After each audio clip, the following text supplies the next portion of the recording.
Well, welcome everyone. I'm Ann English, founding board member with My Dog Is My Home.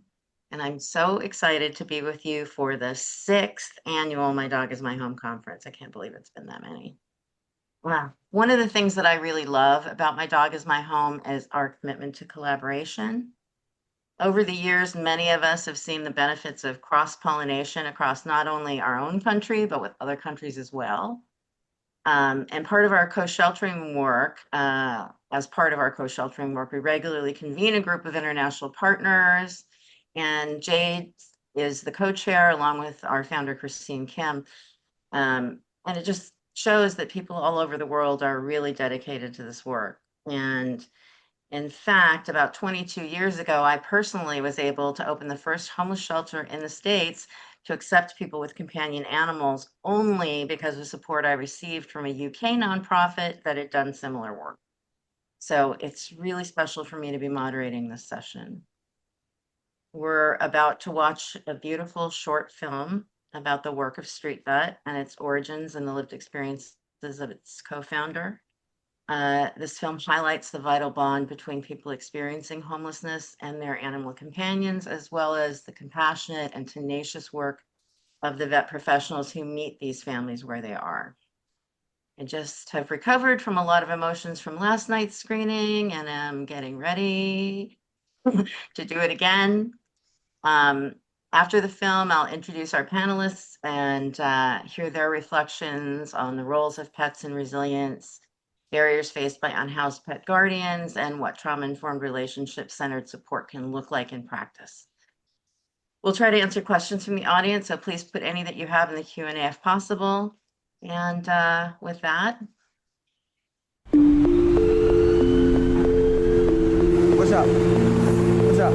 Coming in. It always does it. The first winter was very hard because you have to learn how to keep the elements out. You become so frustrated with the cold, and it's just, it can reduce you to tears. If I didn't have Benson, I don't think that I would have survived it.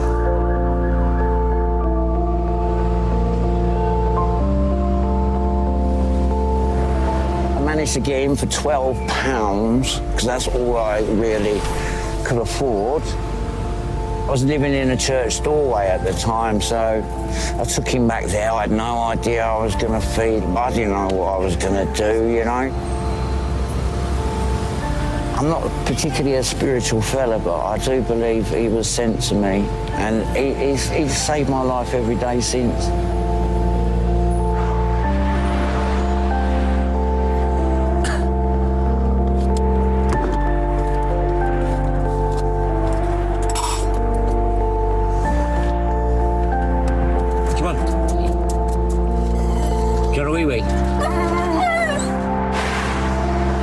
Nobody's going to know as to why anybody is homeless.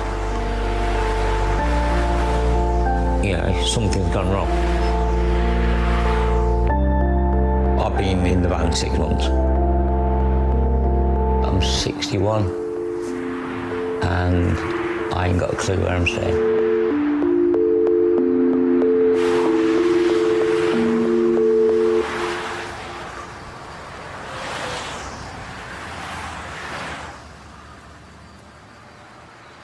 Latest figures show homelessness continues to rise all across the UK, and as we see more people sleeping rough, we're also seeing more dogs being kept on the streets as pets. I ask a lot of vets why they became a vet and not a doctor, and most of them probably say because they would rather spend time with animals, and then what they forget is that at the end of that lead there is a person. Very good boy. Jade Statt now regularly offers her services to those living on the streets and their pets for free, and she joins us now. Good morning, Jade. Your story utterly restores my faith in humanity. I'm just going to start by saying that. I don't think anyone ever means to set up a charity. I describe StreetVet as a beautiful accident. I have had 2 quite severe episodes of depression in my life. During that time, the only thing that got me through was my dog. was on a night out in London and I met a homeless gentleman with his dog. We had a conversation and I could see that he was very anxious as to how he was going to access veterinary treatment. It just struck a real chord with me at the time, and I could see in his face just how much of an anchor his dog was to him. My guide dog for life, as my therapist calls him, at that time, Oakley, had been diagnosed with cancer, and I knew I was going to lose him. It was just a matter of when. It just all kind of clicked, I think. To meet somebody who has nothing apart from that dog, you're just like, I'm going to help you because I know if I help you with your dog, you will feel better, even if everything else is terrible.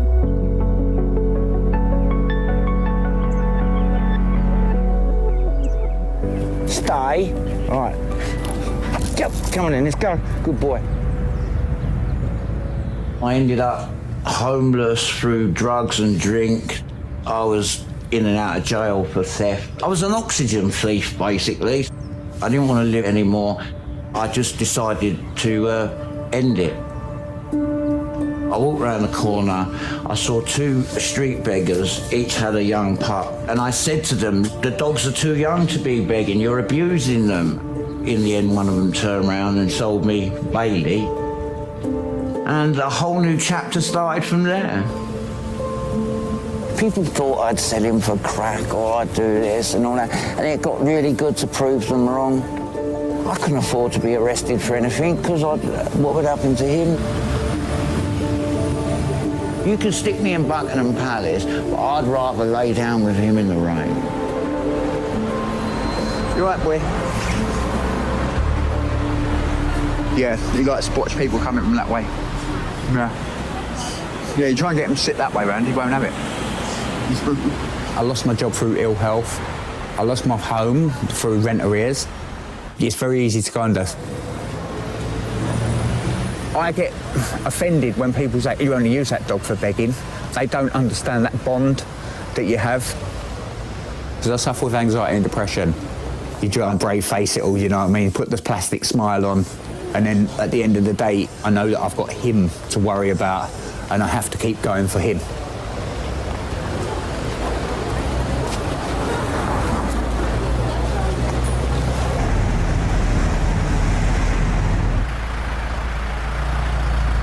Oh, baby, no.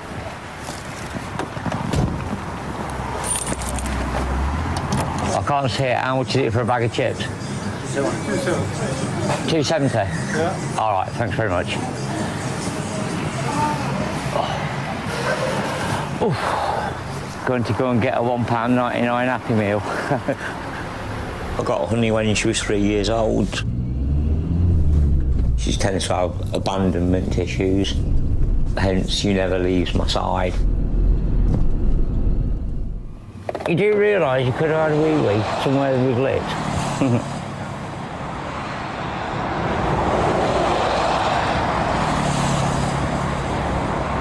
She doesn't understand it when we're stationary. Oh, you're all wet.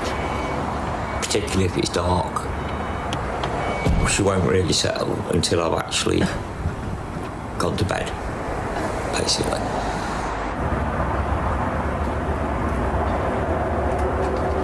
How you doing, Jade? Yeah. What did you have? Rubbish and food. StreetVet started with myself and my co-founder, Sam Joseph, putting on backpacks and going out in the street to offer free, accessible vet care to pets belonging to those experiencing homelessness. I received a message on Facebook from someone called Jade. It turned out we were both doing very similar things in different parts of London, and so obviously the sensible thing to do was to team up, and you know, we've been really good friends ever since. Stay still. There you go. So he gets a little orange eye. Like, would you say some of the owners look after their dogs better than themselves? I think Ian would probably say that he probably does that. Yeah. Somehow it ended up on the news, and then it just completely snowballed from there. We had people contacting us all over the place just saying, I can see that there's a problem where I live. I want to do what you guys are doing. It's all over the country now and getting bigger all the time. Yeah, it started in London. We're now in Brighton, Bristol, Cambridge and Plymouth, and we are formulating teams.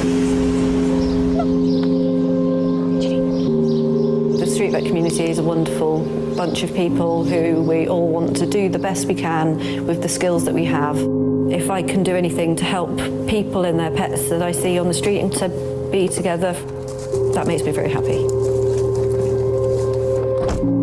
Asked me some time ago, I may well have been of the opinion that people on the streets shouldn't have pets.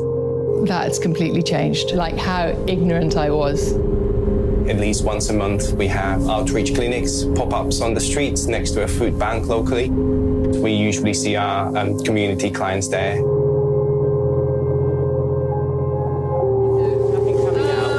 There's no swelling underneath. I wasn't too concerned. Yeah. But when I was touching it was a bit tender. Yeah. In Cornwall, we definitely seen an increase in people coming in. It is quite heart-wrenching to see that. Come on, come on, come on. Being a vet can be quite emotional sometimes. It's all right, darling. You're a good girl, aren't you? There's a lot of stereotypes and myths associated with people experiencing homelessness that we challenge on a daily basis. It doesn't matter if you have a home or you don't. Your dog just wants to be with you, be fed, be loved. You really do try to do what's best for the pets, but you also do what's best for the person too. Those people in front of us are real, and they do have real problems.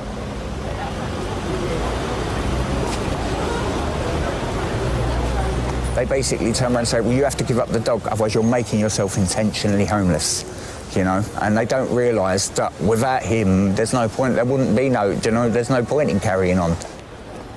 They wouldn't turn around and say to a parent, you have to give up your kids. Do you know what I mean? They don't realise they are family.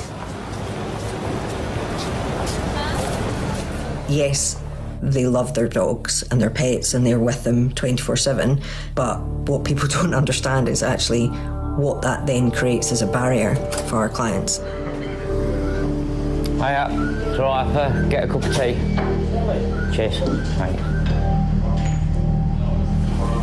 There you go, darling. What's probably important is a place that will allow you to bring your dog in. A lot of people that were homeless, if they've got a dog, they're just not welcome anywhere.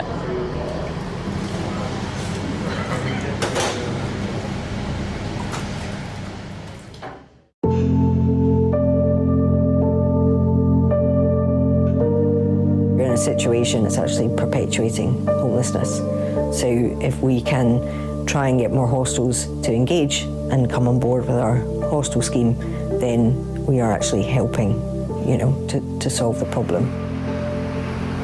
We all get labelled with the same brush because we're in a hostel, and unfortunately some of us are in there because we were running for our lives. Been living up north in an abusive relationship. It was either stay and put up with it or leave and become homeless, and the latter seemed more favourable. I have to make that horrible decision of living on the streets with her or giving her up just to put a roof over my head. I don't think I could have ever lived with that guilt. Promise. Good girl. For me. If you were about to be made homeless tomorrow, would you give up your pet? Most people's response would be no, but I don't think people understand actually the gravity of that decision. What does that actually mean? She's my best girl. Oh, she's just the bestest. Nice. She's just my best girl. I haven't got a lot of family, can't have children, so she's literally my everything. If I'd have lost her, I genuinely, I don't think I'd have been here.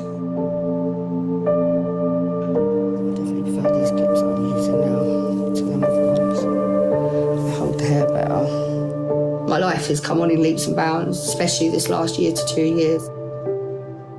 I'm back at college doing hairdressing. It's the best thing that I've ever done. It feels good to be doing something for myself and working for a better future. But I honestly don't think my life would be what it is now if it wasn't for StreetVet. The bestest girl. You're the bestest. Where's your hair? It was the 80s. It was dynasty in Dallas, and you had the big hair. Oh, dear. My mum could always tell when I'd been in an outreach when I phoned her. She was like, you've been street vetting, like actual street vetting. Because like, that's why you started. That was where the passion came. That's where I felt most aligned, I suppose. Yes, I found this. Do you remember doing that? No. All about the big issue. I remember interviewing the people with the dogs. That's what I remember. Fast forward X amount of years, and there you go, back out. Nothing could have prepared us for what's happened with StreetVet. When she first started going out, it was one Sunday a month with a backpack, and then she met Sam, and then there was Anna and Gabe. Suddenly, there were so many people who needed them. Hi there, you're Patrick. Hello, I'm Rebecca. Nice to meet you. This is a not sure. Oh no. Oh, darling. Not her favourite person, am I? How are you doing? You've been doing all right? Looking after yourself as well at Brunson? Yeah. I thought he wasn't gonna, you know, but...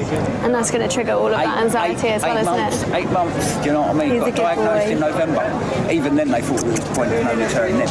You're my But good he's still boy. fat as ever. He is, isn't he? The last few left, Bill. There were times quite early on in StreetVet where I thought I'd created a monster. Dean, we were just talking... She likes the sofa, is that That's totally fine, don't you worry. But Dean, yeah, we're just talking about this incredible moment that you both met, because that has utterly changed your life, hasn't it? Big time. When I first met Dean, he was living in his car with his dog. And I don't know, really, we just clicked. We'd speak every day. He was like my brother. I went on a TV show with him where he was talking about how StreetVet had saved his life. So what is happening now then? I know you're helping with the charity as well. Yeah, I'm trying to give a little bit back to charity because they've literally done everything. It's above words what they do. It's just you can't even describe what Jade does. She goes above and beyond, you know. This can happen to anybody. A week later, he was dead with his dog as well, both of them. I was done. I was absolutely done. I'd created a kind of vehicle with which all these really compassionate, fixing human beings were going out and meeting people and getting to know them, getting close to them, getting to know their stories. And the demographic of people we were trying to help had a life expectancy of 45. What's this, Flo? She's the twins. To be honest, he would never have forgiven me if I'd stopped doing StreetVet. He was StreetVet's biggest cheerleader.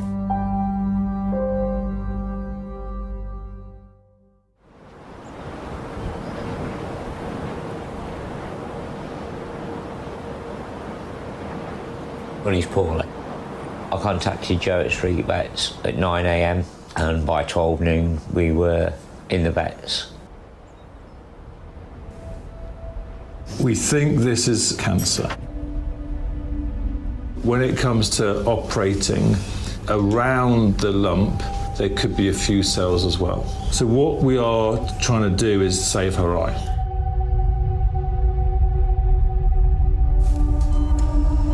I want Honey to come through the operation and be as pain-free as possible and get back to a happy and sunny disposition. We have a lot of people who have specialist skills who are very happy to give up their time as well to do some pretty incredible surgeries for StreetVet. What that does is validates the owner, makes them feel like all these people, well, they care about my dog, but that means they care about me too. I think it's fair to say that the only time that I've actually felt lonely is today. The prospect of losing Honey.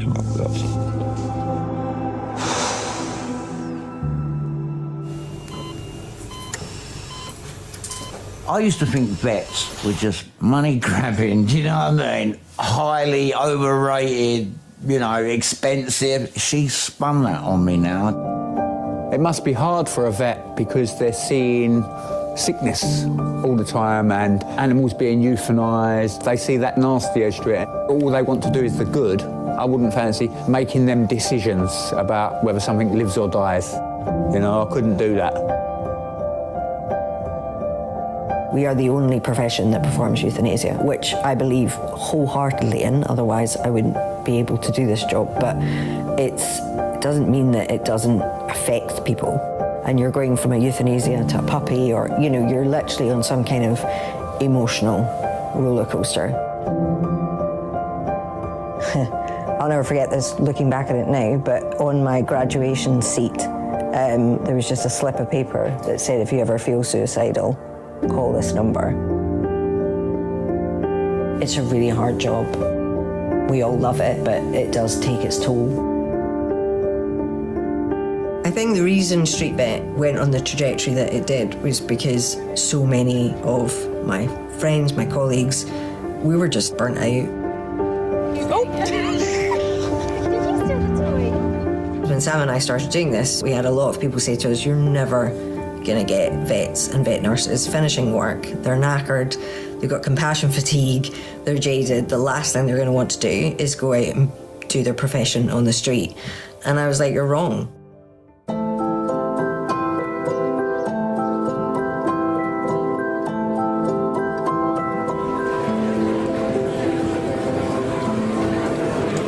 My favourite 2 days in the calendar. I get to just sit back and just watch people connect and get rejuvenated about, you know, being a vet, being a nurse, and also just being really proud of the stuff that they've been doing for all this time. Benson has been a long-standing feature of StreetVet. He's had 2 mast cell tumours removed, and I've poked and prodded needles into him more often than I dare to count. All these people that are here are people that want to fix and give and are just full of compassion. Stay. Good girls. I think what we do is present people with respectful human contact that is just decent in a world that often isn't to the people we work with. There, by the grace of God, any one of us could be out in the streets. You can't change the world, but you can change the world for one dog or one person with one act. My professional qualification is arguably the most valuable thing that I possess. It's that ripple effect, isn't it? Even a small thing is a difference. Just because they are living in a different experience than one that you understand doesn't mean they are any less human. It's that connection, and sometimes that's all that people have. Oh, hello, my darling. It'll look dramatic, but it's okay, all looks good. Good girl. There we go. Is that comfy? Thank you. Are you happy now, Dad's there? Just to be able to put on a backpack and go out and just support an animal and in turn help a person, you're changing people's lives. I hope that StreetVet will continue to be a platform for vets and nurses in the UK to keep protecting the human-animal bond.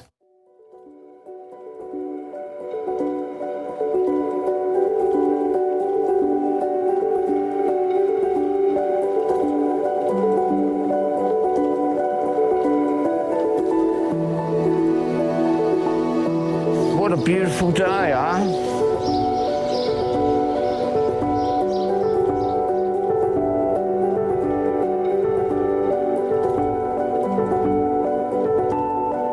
People don't understand the grief of when you lose an animal. People don't understand that it's just like losing a family member.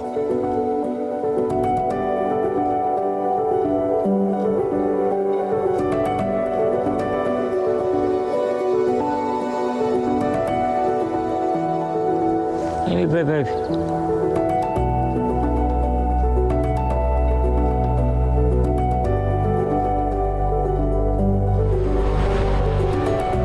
So far from where I was. That makes me bloody proud.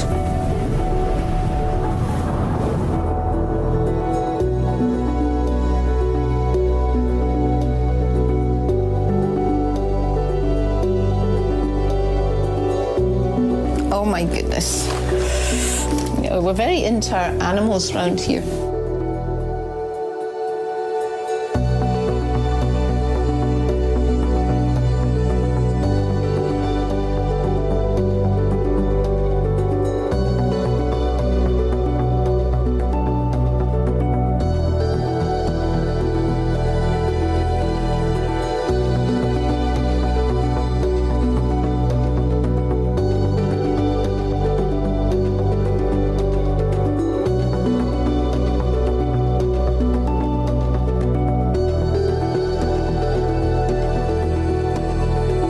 I could sum up StreetVet in one word, it would be collaboration, caring, love, compassion, hope, heart, fundamental, uplifting, essential, community, invaluable, life-changing.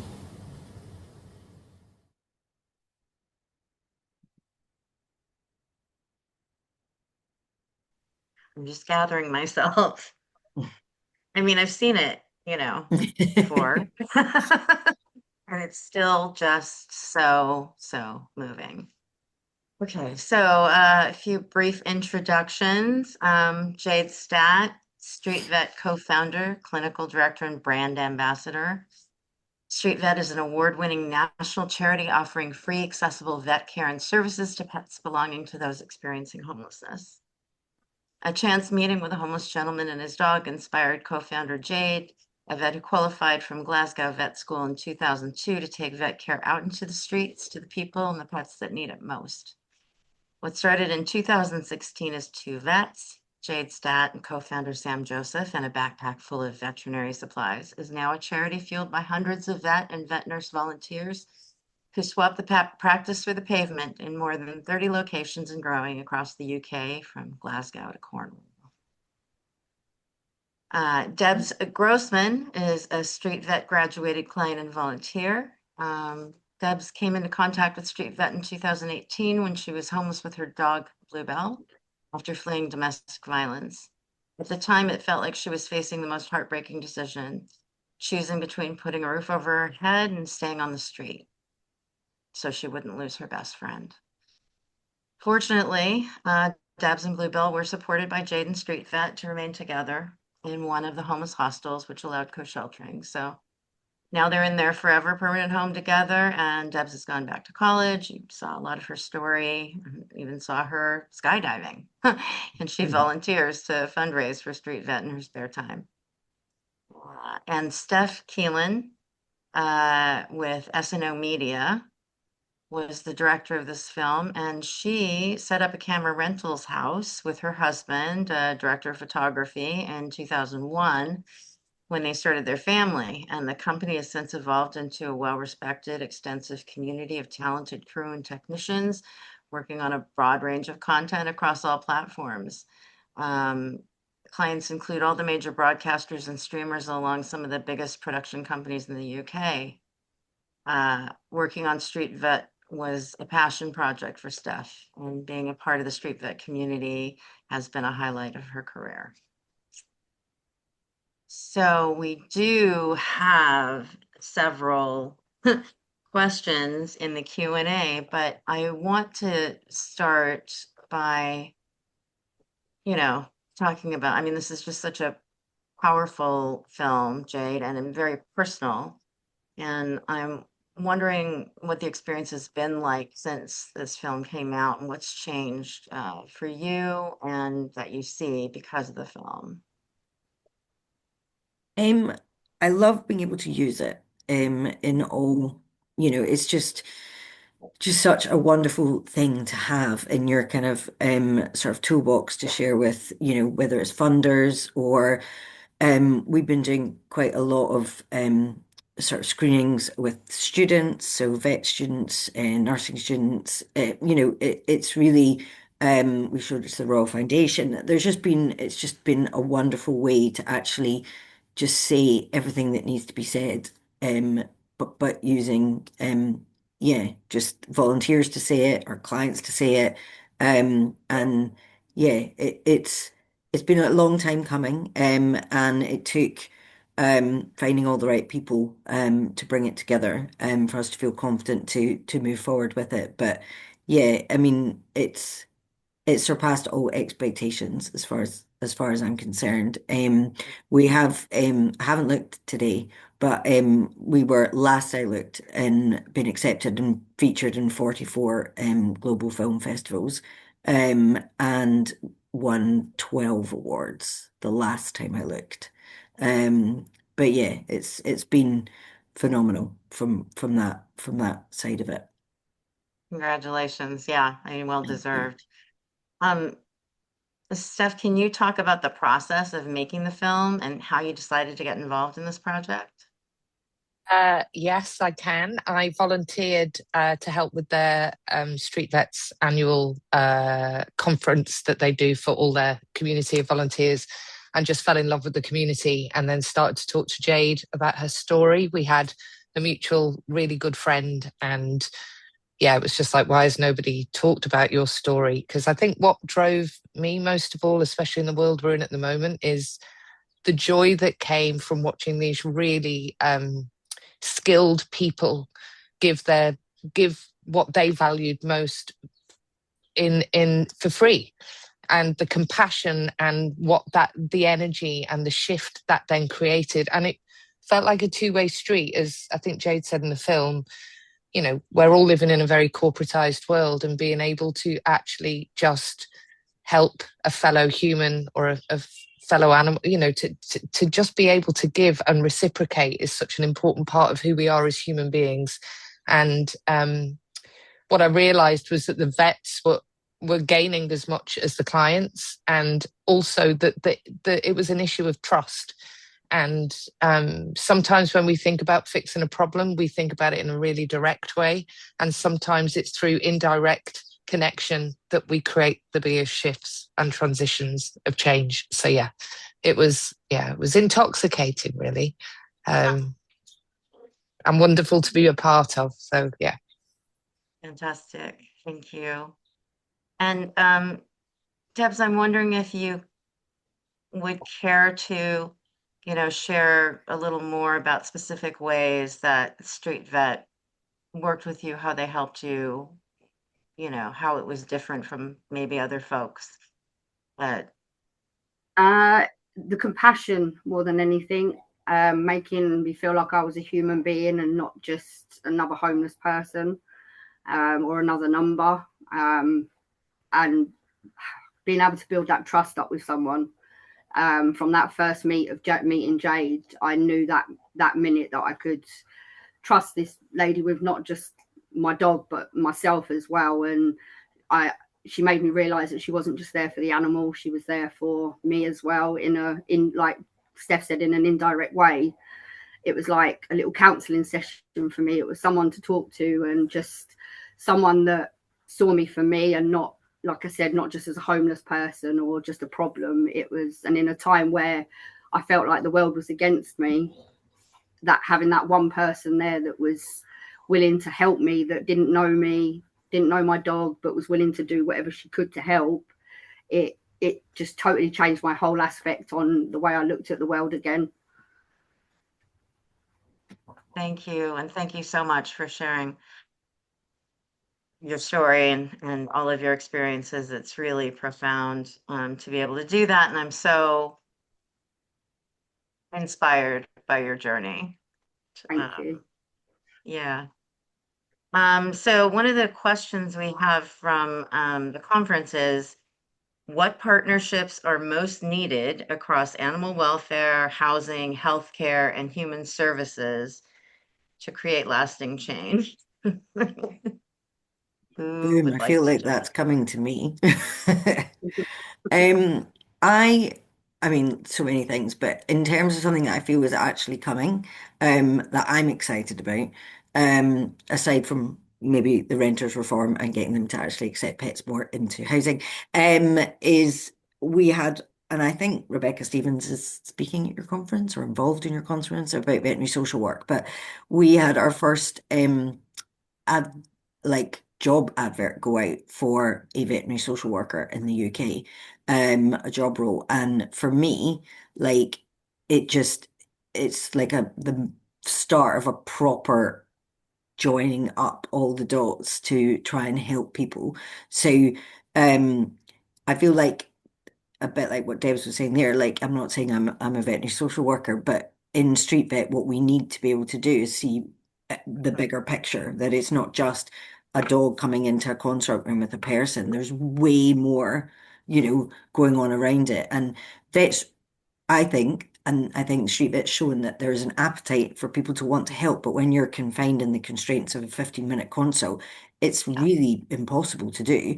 But it's also you take it all home with you, and you end up with moral injury, distress, compassion, fatigue, and all of those things. So the introduction of this role, where you're going to have somebody who, if you're like, I have concerns about that particular client, if they are coping or they've got some other thing going on in their lives, that excites me in terms of like a future for support and a One Health kind of approach to animals and animal welfare and human welfare and it all sitting together. But yeah, I don't know if that answered the question, but that is one thing that I am looking forward to seeing coming to the UK because I know you have it and I'm jealous. Well, Yeah. right, to some degree, it's happening. We're starting. I wish it was more widespread. There's particular universities that are doing, yeah. So yes, wonderful. I'm kind of curious, in that partnership question, just what you think was the turning point that got so many folks, so many vets to engage. Do you know what I mean? Because we do have, street vets in Los Angeles, right? And in California, but it's not like there's hundreds of vets across, like everybody's signing up to do it. So I'm just wondering if you have some thoughts or insight into how that became, something that people really, really I managed think to. I said it in the film a little bit, and I think it was a time where I think, and not that we're not now, but the profession was really kind of struggling, and I think that it just gave people another outlet to do why they, do why they became a vet or a nurse in the first place. So I think that was part of it. I think we shone a light on a problem that probably most vets and nurses actually recognised, but hadn't actually, as I hadn't, thought about, well, where did they go for veterinary care? But I think, if I'm honest, one of the most important things that StreetVet has done and that I was absolutely determined to do was to make it so that there was no, like, it was as professional and as slick and as risk-free as we could possibly make it, so that when vets or nurses signed up, it was like, you don't need to worry about the insurance or, all of these kind of tick boxes. Because I think that there are charities that have, outreach programs, but maybe there's a bit more responsibility or, on the vet, and they lead incredibly busy lives and they need to be able to just drop in, do the time they want to do, and then leave again. So I think that has helped reputationally for people who hear that, yes, it's all kind of fluid and correct, for want of a better word, in terms of protecting people's professional reputations. And I think it's just a really, really great community of people. And I think that is something that the profession needed, like a bunch of kind of like-minded people who get to hang out and talk about the great stuff that they're doing. So, and I think that is reignited every time we have like an in-person meeting, and helps to kind of fuel the next load of vets and nurses that want to get involved. But so I don't know. I think it was right time, and I think that it was hard to set up, but we set it up in a way that hopefully makes people confident to give up their time to do it. I think. I mean, I think it helps to have someone really passionate about. I mean, I think sometimes there's a little bit of difficulty around collaboration, right? And competition and things like that. And so having someone who's passionate about just doing the work, regardless of what any of that stuff, I think that's really I was really naive when I first started doing it. I did think that collaboration was going to be easy, and soon discovered that that was not what the reality was, but it's got so much better. And I think that, people that we maybe tried to set a table with 10 years ago, we meet them on a monthly basis now. So, and I do think that the pandemic had a part to play in that, because, we were facing a big problem and we needed, the only way we were going to get out of it was to all work together. So I think charity collaboration has massively improved, certainly in the UK. And whenever I've reached out to any of you guys, I've been met with nothing but collaboration, and that's what it's about. There's no point in anything else. So yeah. Absolutely. So we have, I think, like a couple of minutes left. I mean, I feel like the questions are huge questions, maybe speaking, that are not going to take more than a couple of minutes. But is there anything that you all feel is important to mention that hasn't been touched upon? Anything about policies or little ways that people can start to begin to make these kinds of collaborations happen? We've got housing providers here, we've got animal welfare providers, we've got veterinary social workers, all of that.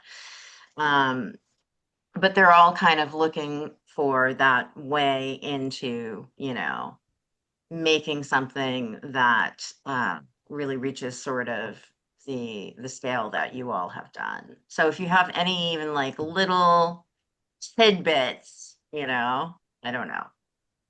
I don't know either. What I would say is obviously Kim, Christine and I do the global forum. So we haven't actually set a date for the next one, but if anyone does want to kind of continue talking, obviously I know that people can send messages on Hoover. I always call it Wova, which is not what it is.